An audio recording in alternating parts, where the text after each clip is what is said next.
Adventure on Pipeman on W4CY Radio.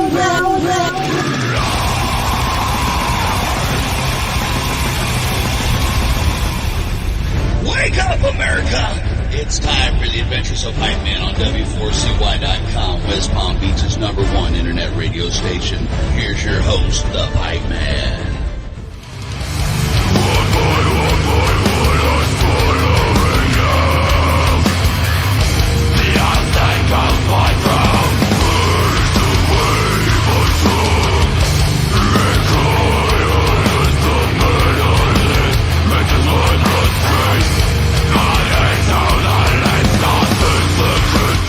This is the Pipeman here on the Adventures of Pipeman, W4CY Radio.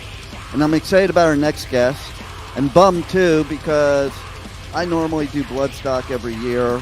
This year, I'm not doing Bloodstock because my daughter decided to get married instead. And so now I can't go.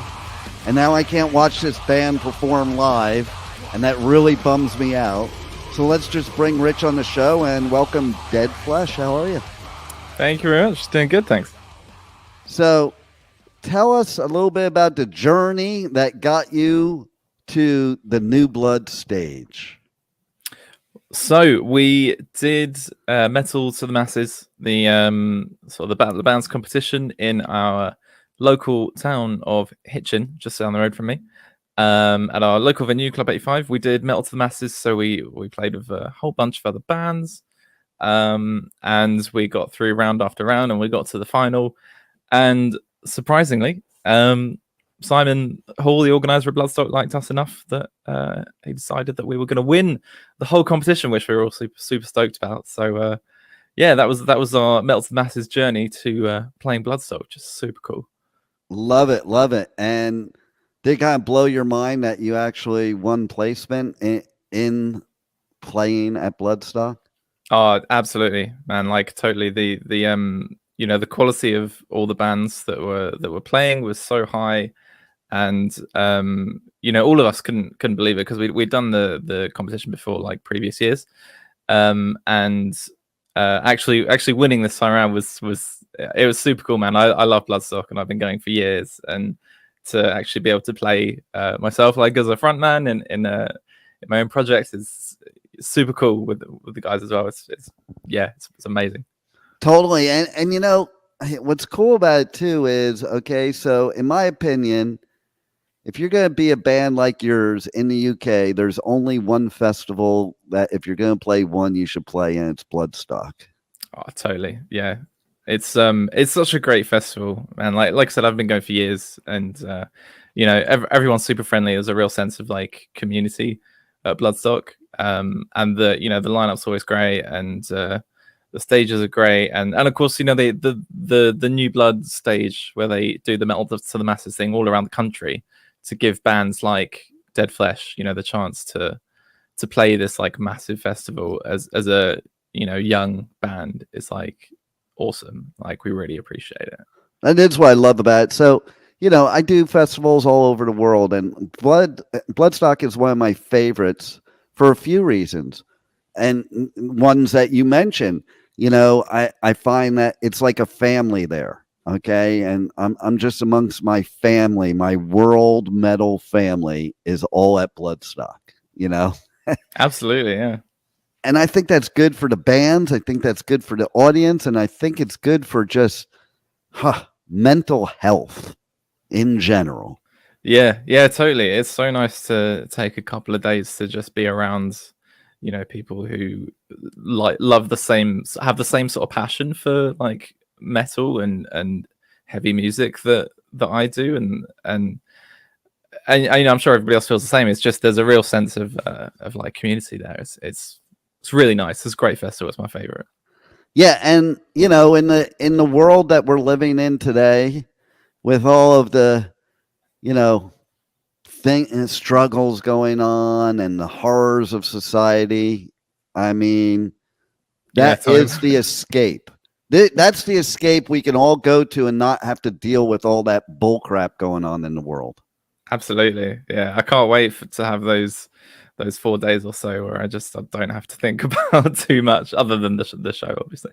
Exactly. That's why, during the lockdown, I think live music would have saved us all, because I think that's a reason why people got so angry and so, attacking each other, because there was no live music bringing us together. Definitely, yeah.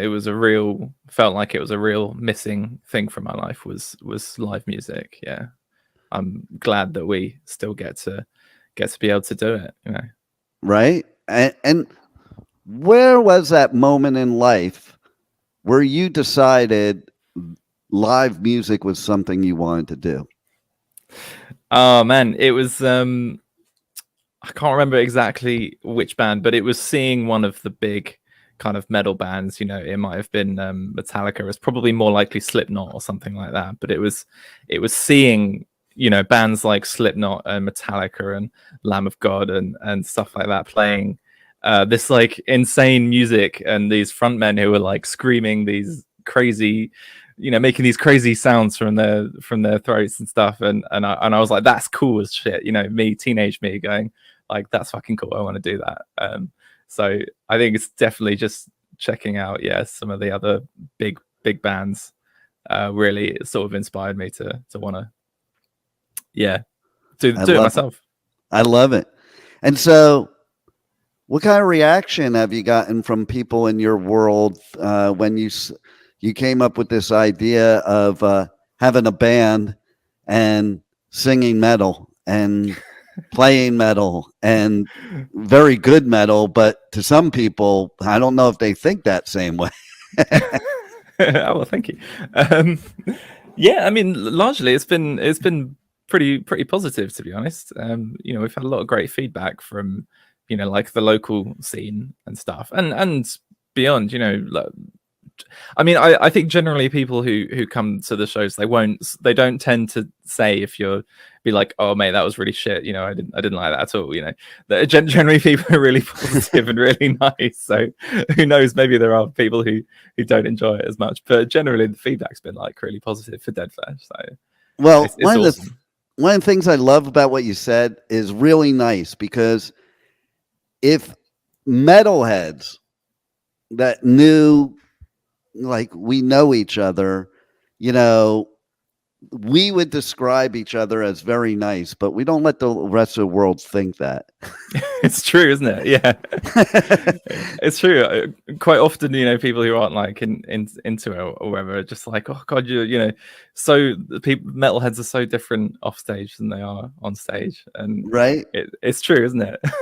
Yeah, and it's funny. There was one band that I was interviewing, and we were sitting talking afterwards, and it was like, yeah, let's not let the secret out to the general public that we're actually not satanic murderers, and that we're actually just nice, normal people. Or I know, right? Right? Ruin the image, right? Like exactly.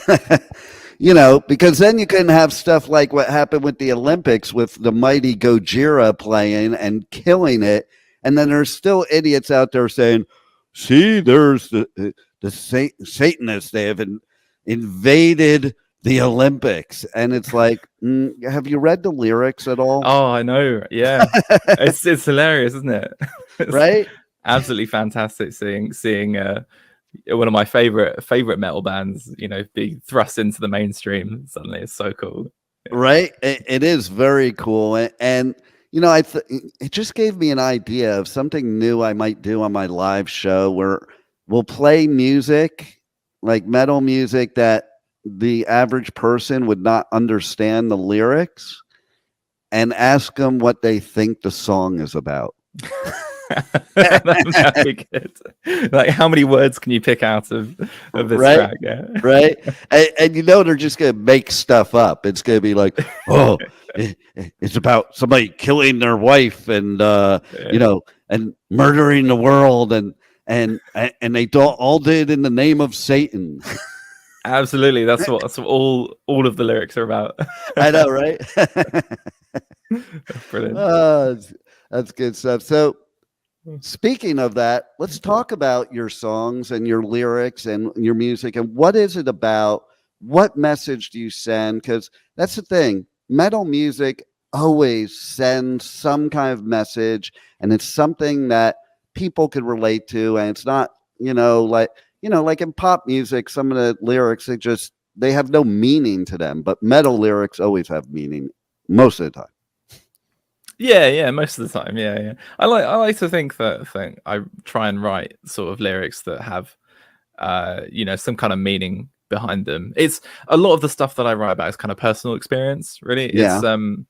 It's a lot of stuff about like depression and mental health and that sort of thing. A lot of my own experiences with that, and to me, having these lyrics and quite like sensitive subjects that I like express is a form of self-expression, really. Yeah. I like to say it's art, but it's personal to me, and I don't know, sometimes people can connect with that, like I found through my favorite artists and hearing some of the lyrics that come from the heart and past experiences and stuff.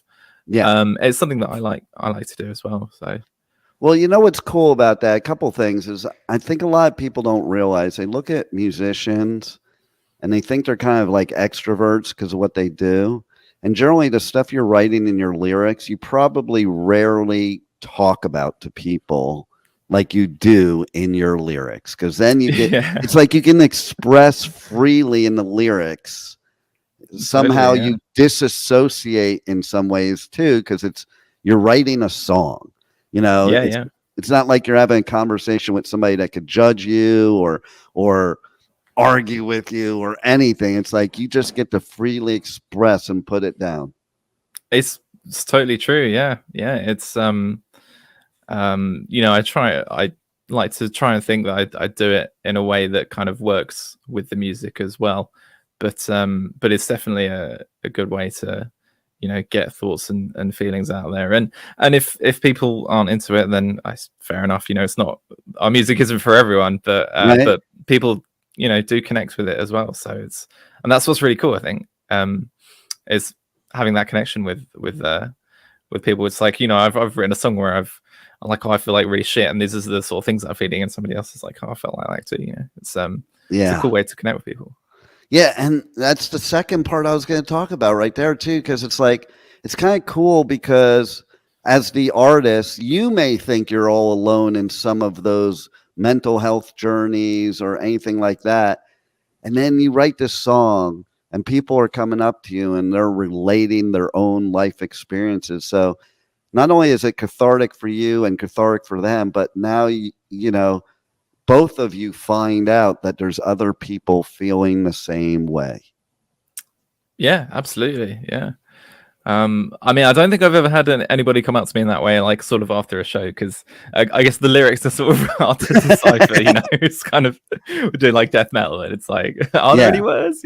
Right? But for those who are interested in digging for that sort of thing, there's probably something there. Yeah. What's the one band that you think most of all made you want to do this type of music?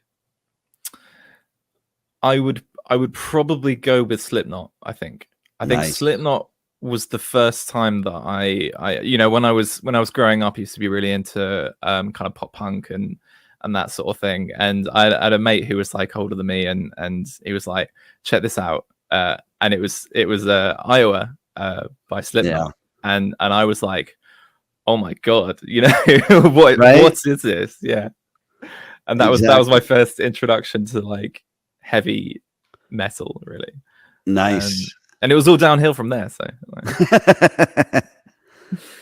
and so if you were to pick a band that you would tour with besides Slipknot, because that would be your probably answer now, who would it be? I think so. I guess a couple of choices. Some good answers for us would probably be like somebody like Whitechapel, or Thy Art Is Murder. I think we'd suit that sort of lineup really well. That would be awesome. Yeah, they probably. I think in terms of like who would I love to actually like tour with to see night after night. I'd really love to see Aborted. They're a fucking awesome death metal band. I saw them once live at the Underworld, and no idea who they were, and they completely blew me away. So being able to fucking tour with those guys would be cool as shit. But nice. Yeah. How does everybody reach out to you guys on socials, on your Linktree? Check out your merch, check out your music, tour dates, all that good stuff. Yeah. Facebook, Dead Flesh. We're on Instagram, Spotify. There's a Linktree. I think we're on TikTok as well. All that good stuff. Bandcamp, deadflesh.bandcamp.com. Everything's online, available for to get a hold of us. Yeah. What's your either craziest or funnest TikTok that you did? There's probably a lack of decent TikToks, to be honest. Most of them are just clips from sort of outtakes from like video shoots and stuff. We're not the most creative bunch when it comes to social media. Well, so, I gotta say though, TikTok, it's a lot of work. I give credit to people that do the TikToks because, I mean, I do TikToks too, but I don't have enough time in the day to put the effort in that other people Absolutely. put, you know, and there is a creativity to it that like, it's a different creativity. And I don't even know if I have the patience for that creativity. Absolutely. I mean, some people do, right? Like Raised by Owls do, you know, make great like comedy skits and stuff. It's like comedy skits and things like that of adventures of different metal bands and we're probably not quite as comedically minded as others are. But you can always be like Ronnie Radke because his TikToks. Oh, he's funny because he just goes after all his haters on his TikTok. And they're actually, it's pretty entertaining. Yeah. Like it's so kind of funny to me actually, because like, why do people have to be haters anyway? You don't like a band, you don't like somebody. So what? Move on. Nobody needs to be haters. And it's like nowadays we have these people. The screen warriors are haters on socials, and those are the people he calls out. He's like, you know, and I feel like, I really have respect for him because I'd like to do that too. But I might get canceled if I did that. That's true. There's a fine line between the sort of things that you can and have to keep to yourself sometimes. And that's right. That's right. Yeah. So. What are you most looking forward to at Bloodstock?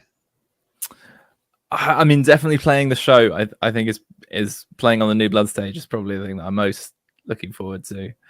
I must say, but I mean, there's just hanging out with May, seeing some great bands. I'm really looking forward to seeing Opeth and Clutch, and loads of other bands. Nice. So I think it's going to be awesome. Yeah, it is going to be badass. I'm pretty bummed that I'm going to miss a lot of bands, including yours, and I know you're going to kill it there.